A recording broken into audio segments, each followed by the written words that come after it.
مسئلہ تھا جس کی وجہ سے آپس میں اختلاف ہو گیا کہ مولا علی کہتے تھے میرے ہاتھوں کوئی بے گناہ نہ مارا جائے، میں امیر ہوں گا، خلیفہ ہوں گا، تو لہذا کل کلام مجھے جواب دینا پڑے گا۔ حضرت امیر معاویہ یہ تقاضا کر رہے تھے کہ آپ امیر المومنین ہیں، لہذا جنہوں نے حضرت عثمان غنی کو شہید کیا پھر فوراً انہیں پکڑ کے انہیں سزا دیں، ہمارے حوالے کریں۔ بس اس چھوٹی سی آپس میں ذہنی ہم آہنگی نہ تھی، لیکن دونوں طرف سے خیر کا جذبہ تھا، اس میں کسی قسم کی ذاتی رنجش نہیں تھی۔ اب اس دوران میں اس کافر نے یہ کوشش کی کہ میں اسلامی سلطنت پر حملہ کر دوں۔ اب سلطنت کے خلافت کے منصب پر مولا علی بیٹھے ہیں، تو مولا علی خلیفہ ہیں، اگر وہ کافر حملہ آور ہوتا ہے تو ظاہر ہے اسلامی حکومت پر حملہ آور ہوگا۔ حضرت امیر معاویہ کو پتہ چلا تو آپ نے اس کو خط لکھا، اس مخالف کو خط لکھا جو یہ ارادہ کر رہا تھا کہ میں حملہ کر دوں۔ حضرت امیر معاویہ کے یہ جملے تھے، او رومی کتے، یہ سب سے پہلا جملہ انہوں نے لکھا کہ او رومی کتے، مجھے یہ خبر پہنچی ہے کہ تو اسلامی سلطنت پہ حملہ کرنے کا ارادہ رکھتا ہے، یاد رکھ اگر تو نے اس طرف قدم بڑھایا تو تیرے مقابلے میں علی کی قیادت میں جو لشکر اسلام کا نکلے گا، اس لشکر میں معاویہ ایک سپاہی کی حیثیت سے علی کی قیادت میں تیرے خلاف لڑنے کے لیے میدان میں کھڑا ہو۔ نہیں سمجھے نہیں آپ کو، ایسے پتہ ہی نہیں چلا آپ کو میں نے کیا کہا ہے، آپ کو اس کی خبر ہی نہیں ہوئی ہے کہ باوجود تھوڑے سے مسائل بھی ہیں، لیکن جب اسلامی حکومت پر کسی کافر نے ارادہ کیا تو پھر جو مصطفیٰ کے تربیت یافتہ تھے انہوں نے اپنی ناراضگی کو نہیں دیکھا کہ ہماری آپس میں آج کل نہیں بن رہی تو لہذا کوئی حملہ کرے تو ہمیں کیا۔ حضرت امیر معاویہ نے کہا ہمارا گھر کا معاملہ گھر میں ہی ہوگا، اگر تو نے حملے کی کوشش کی تو پھر معاویہ علی کا سپاہی بن کے تیرے خلاف لڑنے کے لیے میدان میں کھڑا ہو۔ اس سے پتہ چلا کہ جو مصطفیٰ کی تربیت یافتہ ہیں، جن کی تربیت مصطفیٰ نے کی ہے، ان کا ایک ایک لمحہ خدا کی رضا میں بھی گزرا ہے، مصطفیٰ کی رضا میں بھی گزرا ہے۔ اب دیکھیں ذرا کیا بات ہے ان ہستیوں کی جنہیں مصطفیٰ کی صحبت میسر ہے۔ آج کوئی مدینہ شریف جائے، 10 دن مدینہ پاک میں رہے، اس کے اندر بڑی تبدیلی آتی ہے۔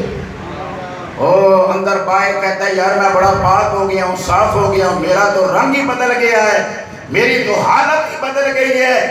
تو صرف مدینہ شریف میں مسجد نبوی میں 10 دن نمازیں پڑھ کے آیا ہے تو تیری اتنی حالت بدلی ہے جو کتنے سال مصطفیٰ کے ساتھ بیٹھے رہے، جو کتنے سال حضور کی مجلس میں بیٹھے، جو کتنے سال مصطفیٰ کی نظر میں رہے۔ اگر مسجد نبوی میں جانے والے پر یہ رنگ چڑھتا ہے تو مصطفیٰ کی نظروں میں رہنے والوں پر کتنا رنگ چڑھا ہو۔ تو اللہ فرماتا ہے رحماء بینہم، یہ آپس میں رحم دل ہیں، آپس میں ایک دوسرے کے لیے خیر کا جذبہ رکھتے ہیں، اور اس خیر کے جذبے کی ایک جھلک ہمیں نظر آتی ہے جب امیر المومنین سیدنا عثمان ابن عفان، عثمان غنی رضی اللہ تعالی عنہ کے گھر کو محاصرہ کر لیا گیا، گھر کا محاصرہ کر لیا گیا، مخالف آئے۔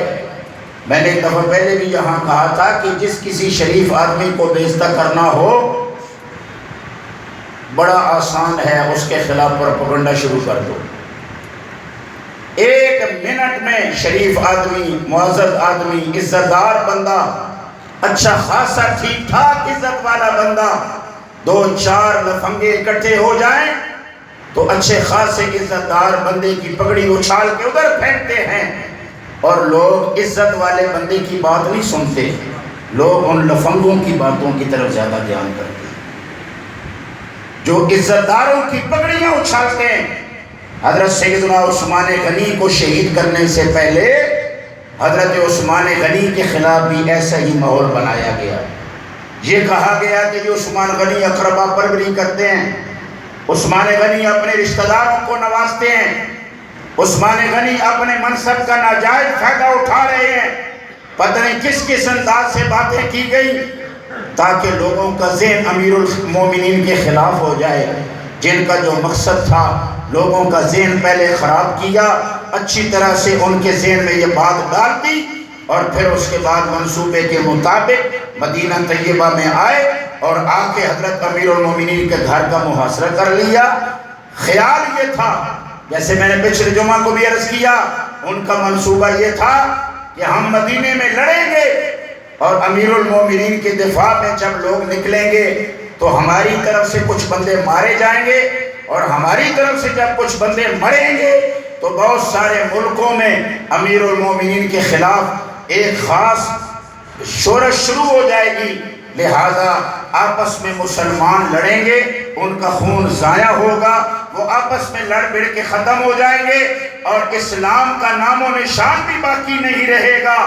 یہ یہودیوں کے پروردہ نے سوچا، لیکن اسلام کا محافظ تو اللہ ہے۔ بولو اسلام کا محافظ کون ہے؟ اونچا بولو ذرا، اسلام کا محافظ کون ہے؟ اللہ ہے۔ جتنی مرضی کوئی سازشیں کر لے، سازشی کبھی بھی کامیاب نہیں ہو سکتا۔ ہزارہا خون کی ندیاں بہانے کے باوجود بھی اسلام کا جھنڈا کوئی نیچے نہیں کر سکتا۔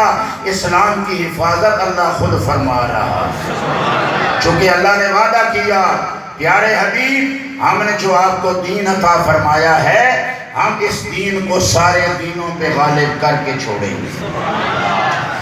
اب دیکھو ذرا امیر المومنین سیدنا عثمان غنی رضی اللہ تعالیٰ عنہ کے گھر کا محاصرہ ہے، مشکل وقت ہے، پریشانی کا لمحہ ہے۔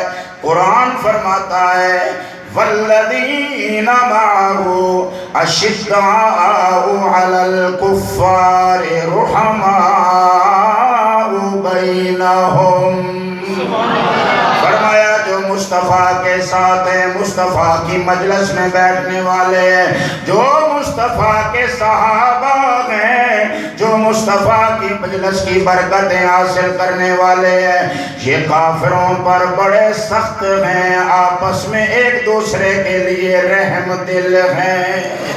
حضرت سیدنا عثمان غنی کا محاصرہ کر لیا گیا۔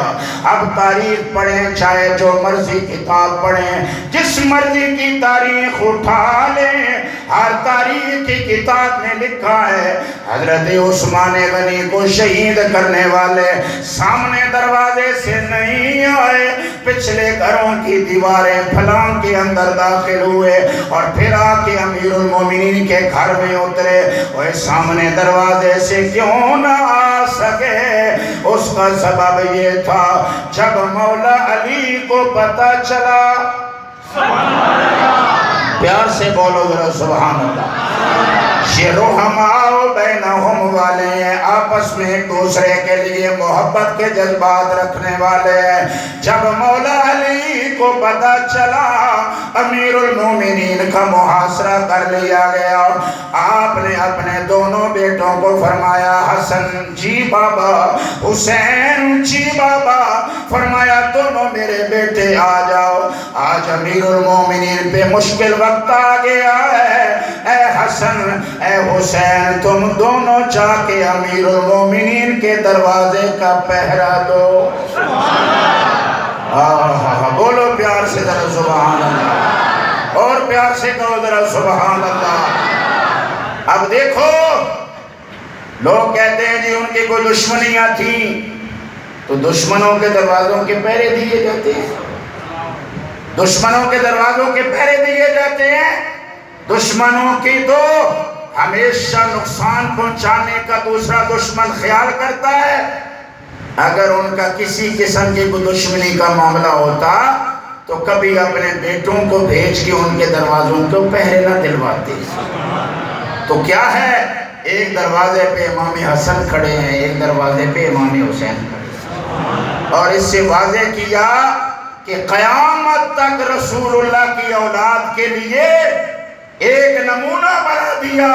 مولا علی نے اپنے بچوں کو عثمان کے دروازے پہ کھڑا کر کے کہ اگر کوئی میرے مصطفیٰ کے صحابہ یا خلفاء کی طرف حملہ آور ہوگا تو صحابہ اور خلفاء کی حفاظت کے لیے علی کے بیٹے موجود نظر آئے۔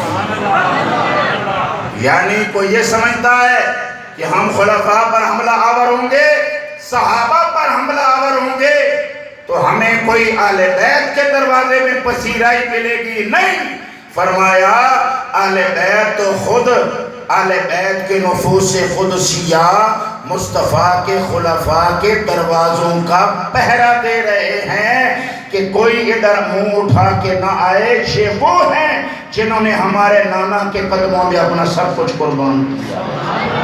تو لہذا قرشی ارشاد ہوا جو مصطفیٰ کے ساتھی ہیں یہ آپس میں بہت ایک دوسرے سے محبت کرنے والے ہیں۔ ہمیں اس سے یہ درس ملا ہے کہ مسلمان ہمیشہ ایک دوسرے سے محبت کرنے والا ہوتا ہے، مسلمان ایک دوسرے کا خیال کرنے والا ہوتا ہے، مسلمان ایک دوسرے کی خیر خواہی کرنے والا ہوتا ہے، اور جو جتنا زیادہ خیر خواہ ہو جائے اللہ اتنی زیادہ اس کے لیے خیر کے دروازے کھول دیتا ہے۔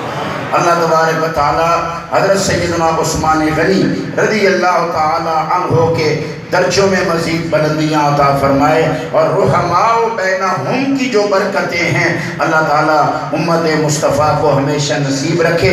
اگلا جمعہ انشاءاللہ حضرت فاروق اعظم کی شہادت پہ پڑھائیں گے، چونکہ یکم محرم کو آپ کا یوم شہادت ہے اور اگلا جمعہ قریب میں آ رہا ہے، تو انشاءاللہ تعالی حضرت سیدنا عمر بن خطاب فاروق اعظم رضی اللہ تعالیٰ عنہ کے حوالے سے آنے والے جمعہ کو میں اپنی چند گزارشات پیش کروں گا۔ پچھلے جمعہ کو بھی ہم نے حضرت عثمان غنی کا ذکر کیا، آج بھی ہم نے حضرت عثمان غنی اور تمام صحابہ کا ذکر کیا، اس لیے ذکر کر رہے ہیں کہ یہ وہ پیارے ہیں جنہیں اللہ نے مصطفیٰ کی صحبت اور معیت کی برکتیں عطا فرمائی ہیں۔ آج اگر کوئی پیر صاحب کا کوئی خلیفہ ہو تو سارے اس کا احترام کرتے ہیں، یہ پیر صاحب کا خلیفہ ہے۔ کوئی سید صاحب کا خلیفہ ہو جائے تو سارے دیہات والے گاؤں والے احترام سے کھڑے ہو جاتے ہیں، ہمارے پیر صاحب کا خلیفہ آیا ہے۔ تو اگر 1400 سال کے بعد کسی پیر صاحب کے خلیفے کا اتنا احترام ہے تو مجھے بتائیں جو رسول اللہ کے خلیفے ہیں۔ نہیں آپ سمجھے نہیں ہے میں نے کیا کہا ہے، اس پہ دھیان کریں۔ کئی لوگوں کے منہ بڑے بڑے ہو گئے ہیں صحابہ کے بارے میں، خلفائے راشدین کے بارے میں، ازواج مطہرات کے بارے میں، جن ہستیوں کا احترام فرشتے کریں، جن کا ادب ملا اعلیٰ تک جائے، ان کے لیے ایک چلتا بندہ گلی میں سے جاتا منہ اٹھا کے کوئی بات کرے، اسے اپنے انجام کی فکر کرنی چاہیے۔ یہ تو وہ گھر ہے جس گھر کے پہرے دار آسمانوں پہ رہنے والے فرشتے بن کے آیا کرتے ہیں۔ مصطفیٰ کے صحابہ، مصطفیٰ کی اہل بیت، یہ نفوس قدسیہ، یہ مقدس گھرانے، ان دونوں کا تعلق رسول اللہ سے ہے، جس کی وجہ سے امت ان سے پیار کرتی ہے۔ حضور نے فرمایا میری وجہ سے میرے صحابہ سے محبت رکھنا۔ کس کی وجہ سے؟ میری وجہ سے۔ میرا کلمہ پڑھا ہے نا تم نے، تو میری وجہ سے میرے صحابہ سے محبت کرنا۔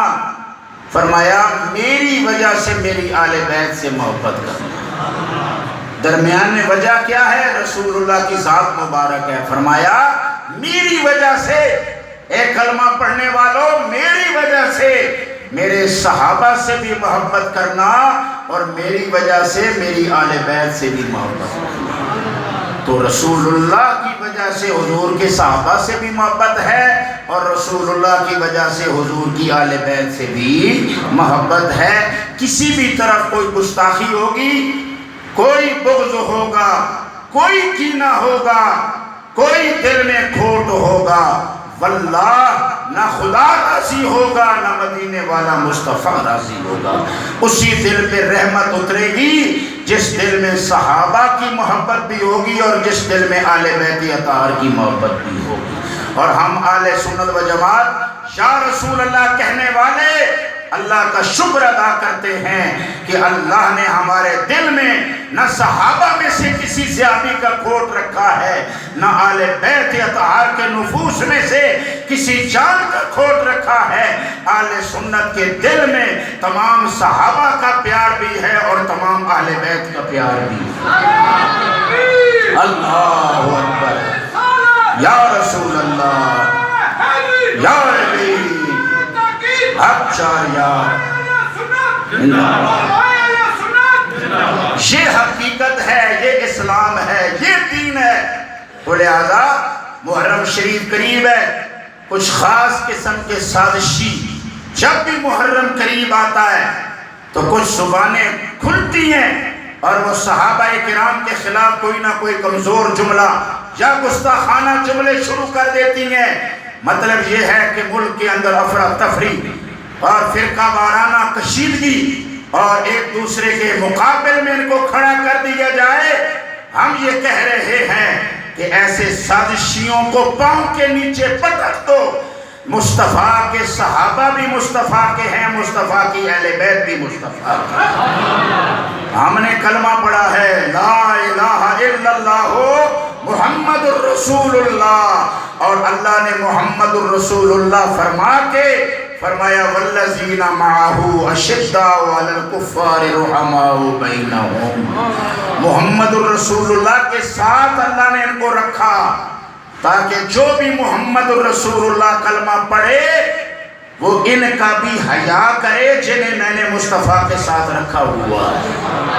جی اللہ نے محمد الرسول اللہ جو قرآن شریف میں آیا، اللہ نے محمد الرسول اللہ کے ساتھ یہ الفاظ استعمال کر کے کلمہ پڑھنے والوں کی رہنمائی فرمائی ہے کہ محمد رسول اللہ پڑھنے کے بعد ان کا بھی حیا کرنا جو میرے مصطفیٰ کے ساتھ ہیں، ان کا بھی حیا کرنا جو میرے مصطفیٰ کے ساتھ ہیں۔ بھیا کیا کہنے جو آج بھی ساتھ ہیں۔ نہیں تسی سو گئے ہو، اللہ نے فضل اللہ ماشاءاللہ جو کچھ اسی ہونا ہے ایسی تسی مسیدی بیٹھے ہو، اللہ نہ چاہ کے نظر سبحان اللہ، جو کچھ ہونا ہے پہ ہونا ریسی ہونا چھوڑو، تسی اللہ نے کارج بیٹھے ہو، اللہ نہ کے نو آنکھو ذرا سبحان اللہ۔ بھائی جو ساتھ ہیں، جو ساتھ ہیں، جو ساتھ ہیں، تو تمہیں خبر نہیں ہے ابو بکر آج بھی ساتھ ہے، تمہیں پتہ نہیں ہے عمر آج بھی ساتھ ہے۔ تو ایسا بدنصیب آدمی جو فاروق اعظم کے خلاف ہلکا جملہ منہ سے نکلتا ہے، تجھے خبر نہیں وہ تو اس وقت بھی رسول اللہ کے ساتھ ہے، وہ تو اس وقت بھی رسول اللہ کے ساتھ ہے۔ اگر جناب عمر نے صرف اتنا کہہ دیا یا رسول اللہ نام آپ کا لیتا ہے، دیکھو میرے بارے میں کیا کہہ رہا ہے، تو پھر بتا تو کس منہ سے اپنے نبی کے سامنے جائے گا۔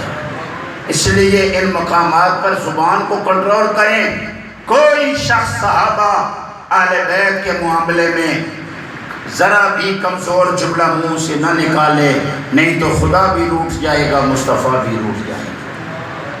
جنہوں نے ادب کیا ان کا ادب کیا جا رہا ہے، جنہوں نے گستاخیاں کی وہ ذلیل و رسوا ہو گئے، اور سبحان اللہ ہم اہل سنت اللہ کا شکر ادا کرتے ہیں۔ اعلیٰ حضرت کا ایک شعر ہے کہ اہل سنت کا ہے بیڑا پار اصحاب حضور،